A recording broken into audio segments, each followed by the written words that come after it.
अहाँ कहू अहाँ की कहने रहिए जे हम काल्हि खुना अहाँ कहने रहिए दोकानवलाके फोन कऽ कहि देबै। हाँ एखन फेरसँ ओकर माय आयल छलै आ ओ कहलकै फेर बेटाके पढ़बै छी पैसा कहिया देबै खेल खेला रहल छी सब। अहाँ की बात कऽ लेबै ठीक छै राखू आ जँ एतै ने ताहिके बाद हम अहाँके बतबै छी हमरा घरपर अयलै टोकै लेल मुझे दुकान दिस केला नहीं आवे छे। मतलब अहूँके मायके नीचेनियत नहीं है ना कथी नीचे माने पैसा मांगे हम त नीचे न कर सएह कहै छी अखने अहाँके माँ गेलथि हँ आ हुनका कहलियै ओना कऽ कऽ तखन फेर अहाँके भेज देलियै। हाँ त हमरा जरूरी है तो दुकान के सामान लावे के सबके जरूरी रहै छै बुझलौ न। 2 हफ्ता ला लेलिए अहाँ 2 महीना भ गेल एना करबै त दिन चला 2 महीना जे भ गेल त कोनो 2 साल नहीं भ गेल बुझलौ। हां 2 साल देख लू ना 2000 रुपया दुबारे अहाँ सब 200 बेर हमरा तगेदा करै छी फिर 2000 देबै त हम केते सामान आइटम ले लेबै। हां एगो अहीटा के दुकान या नहीं यौ और ककरो दुकान नहीं छै अहाँके माँ को ना ककरो बुझा के हम कहने रहिए। हाँ जे ठीक छै हम बात कऽ लै छी अपने घरवला से पहिले तक बाद हुनका कहै छी आ तकर बाद फेर अहाँके पठा पहले देखियो केते दिन भ गेल 2 महीना भ गेल कि ना।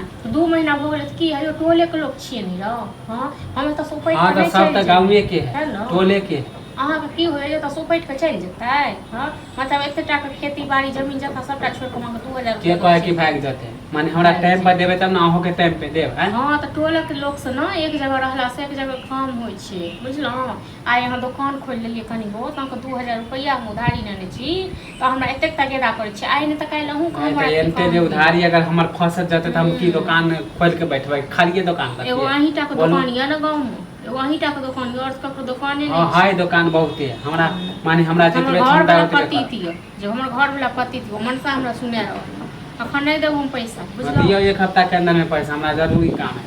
1 हफ्ता के अंदर हमरा है तखन न देब नहीं त कहिया होय त आके पैसा से दे जहिया है त हम अपने से जाके दो लेबर में तो कहै छले कि हां 2 हफ्ता में दे देब 2 हफ्ता में जहिया है तहिया अपने हम जाके दो आएब अहाँ। हां त दे दे पैसा हां सब अपने नहीं छियो हम जे ककरो पैसा पचा के चल जेबे खा लेब कोई नहीं पचा ले एक जन्म केलो से तहिया भोगै छी। अगर अभी अब पहले बार नहीं देलिए पैसा दोबारा मिला सामान है एते दिन अहाँके दुकान नहीं छलै हम सब खाइ नहीं छलिए भूखले रहै छलिए।